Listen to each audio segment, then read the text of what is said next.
Battlespace is a term used to signify a unified military strategy to integrate and combine armed forces for the military theater of operations, including air, information, land, sea, cyber, and space to achieve military goals. It includes the environment, factors, and conditions that must be understood to successfully apply combat power, protect the force, or complete the mission. This includes enemy and friendly armed forces, infrastructure, weather, terrain, and the electromagnetic spectrum within the operational areas and areas of interest. Concept: from battlefield to battlespace. Over the last 25 years, the understanding of the military operational environment has transformed from primarily a time and space-driven linear understanding, a battlefield, to a multidimensional system of systems understanding, a battlespace. This system of systems understanding implies that managing the battlespace has become more complex, primarily because of the increased importance of the cognitive domain, a direct result of the information age. Today, militaries are expected to understand the effects of their actions on the operational environment as a whole, and not just in the military domain of their operational environment. Battlespace agility. Battlespace agility refers to the speed at which the warfighting organization develops and transforms knowledge into actions for desired effects in the battlespace. Essentially, it argues that you must be better than the opposition at doing the right actions at the right time and place. Inbuilt into this understanding is that battlespace agility is not just about speed, but it is also about executing the most effective action, ways, in the most efficient manner, means, relative to achieving the desired impact on the system, ends. At all times, battlespace agility is dependent on the quality of situational awareness and holistic understanding of the battlespace to determine the best actions, a logic that has become a driving force behind a renaissance of interest in the quality of military intelligence. It has been heavily linked to the ability of intelligence analysts and operational planners to understand their battlespace, and their targets, as networks in order to facilitate a faster, and more accurate shared situational understanding. This in turn increases targeting efficacy and helps retain the overall initiative. Battlespace agility has its roots solidly in the more generic command and control, C2, research field on C2 agility conducted by NATO, but works specifically with an agility concept within the context of warfighting only. Hence it is framed by effects-based thinking, system of systems analysis, and competing observation-orient decide-act, OODA, loops. Battlespace awareness. Battlespace awareness, BA, is a practice of military philosophy that is used as a valuable asset by joint component and force commanders, to predict courses of action before employing troops into a prescribed area of operation, AO. It utilizes the intelligence preparation asset to assist the commander in being aware of recent, current, and near-term events in his battle space. It is based around its knowledge and understanding obtained by the intelligence, surveillance, and reconnaissance, ISR, system. It is another methodical concept used to gain information about the operational area, the environment, factors, and conditions, including the status of friendly and adversary forces, neutrals, and non-combatants, weather and terrain, that enables timely, relevant, comprehensive, and accurate assessments. It has become an effective concept for conventional and unconventional operations in successfully projecting, or protecting, a military force, and/or completing its mission. Battlespace digitization.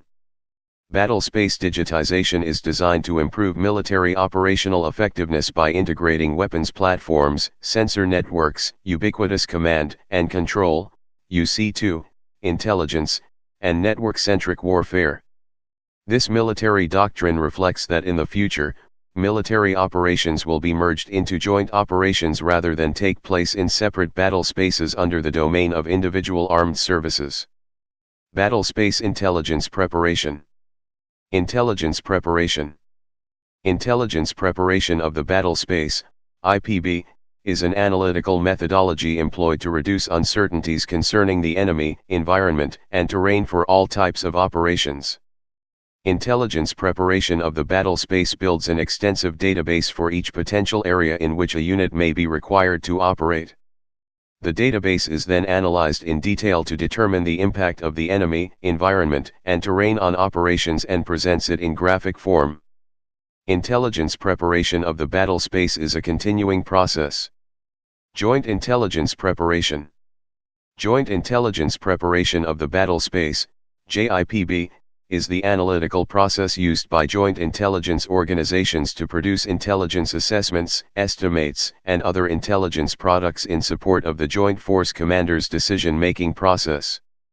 It is a continuous process that includes defining the total battle space environment, describing the battle space's effects, evaluating the adversary, and determining and describing adversary potential courses of action.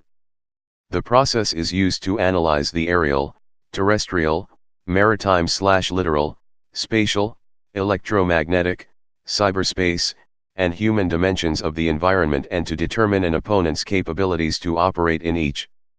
JPIB products are used by the Joint Force and Component Command staffs in preparing their estimates and are also applied during the analysis and selection of friendly courses of action. Battle space measures. Maneuver control. Maneuver control measures are the basic preliminary step in effective clearance of fire support, e.g. artillery, naval gunfire, and close air support, marked by imaginary boundary lines used by commanders to designate the geographical area for which a particular unit is tactically responsible. It is usually established on identifiable terrain to help aid in hasty referencing for better lateral advantage in the science of fire support, normally orchestrated by a higher echelon of the General Staff, mainly the Operations Staff sections. They are normally designated along terrain features easily recognizable on the ground. An important point on maneuver control graphics: staffs must be knowledgeable regarding the different maneuver control measures and their impact on clearance of fires. For instance, boundaries are both restrictive and permissive, corridors are restrictive, while routes, axis, and directions of attack are neither. It should be reminded of the effect on clearance of fires if subordinate maneuver units are not given zones or sectors, i.e. no boundaries established.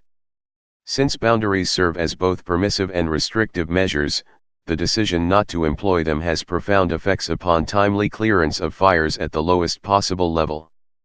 The higher echelon may coordinate all clearance of fires short of the coordinated fire line, CFL, a very time-intensive process. It allows the unit to maneuver successfully and to swiftly and efficiently engage targets. It requires coordination and clearance only within that organization. They affect fire support in two ways. Restrictive control that is established in conjunction with a host nation to preclude damage or destruction to a national asset, population center, or religious structure. Its key role is the protection of an element of tactical importance, such as a fuel storage area. Restrictive fire area, RFA, is an area with specific restrictions and in which fires that exceed those restrictions will not be delivered without coordination with the establishing headquarters, or higher echelon. Occasionally, it may be established to operate independently. No fire area, NFA, is a designated area which no fire support may be delivered for fires or effects. When the establishing headquarters allows fires on a mission-by-mission basis. When a friendly force is engaged by an enemy located within the NFA and the commander returns fire to defend his forces. The amount of return fire should not exceed that sufficient to protect the force and continue the mission. Permissive control that gives the maneuver commander the liberty to announce and engage fire support at his will, unless it otherwise is restricted by a higher echelon. Most cases, a commander will deny the use of fire support coordinating measures, FSCM. There are free fire areas, FFA, which fire support can commence without additional coordination with the establishing headquarters. Normally, it is established on identifiable terrain by division or higher headquarters. Battle space shaping. Battle space shaping is a concept involved in the practice of maneuver warfare that are used for shaping a situation on the battlefield, gaining the military advantage for the commander. It forecasts the elimination of the enemy's capability by fighting in a coherent manner before deploying determined sized forces. Please subscribe and thanks for watching.